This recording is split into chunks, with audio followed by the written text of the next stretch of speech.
মঙ্গলবার থেকে রণকৌশলে ব্যাপক পরিবর্তন এনেছে তেহরান। প্রথমবার ন্যাটোভুক্ত তুরস্কে হামলা তার সবচেয়ে বড় প্রমাণ। এছাড়া টার্গেট করা হয়েছে মার্কিন দূতাবাস, সিআইএর স্টেশন আর কূটনৈতিক এলাকার মতো কৌশলগত গুরুত্বপূর্ণ অবস্থান।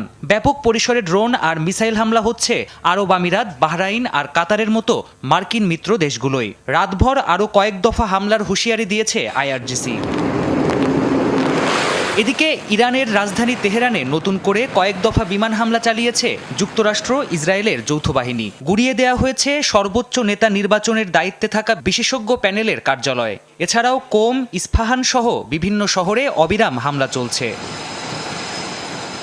আগামী কয়েকদিনের মধ্যেই ইরানের আকাশসীমা সম্পূর্ণ নিয়ন্ত্রণে নেওয়া সম্ভব হবে বলে জানিয়েছেন মার্কিন যুদ্ধমন্ত্রী। মোতায়েন করা হবে অতিরিক্ত সেনা। We are only 4 days into this. যুদ্ধের মাত্র 4 দিন পেরিয়েছে, এরই মধ্যে পরিস্থিতি বদলাতে শুরু করেছে। আরও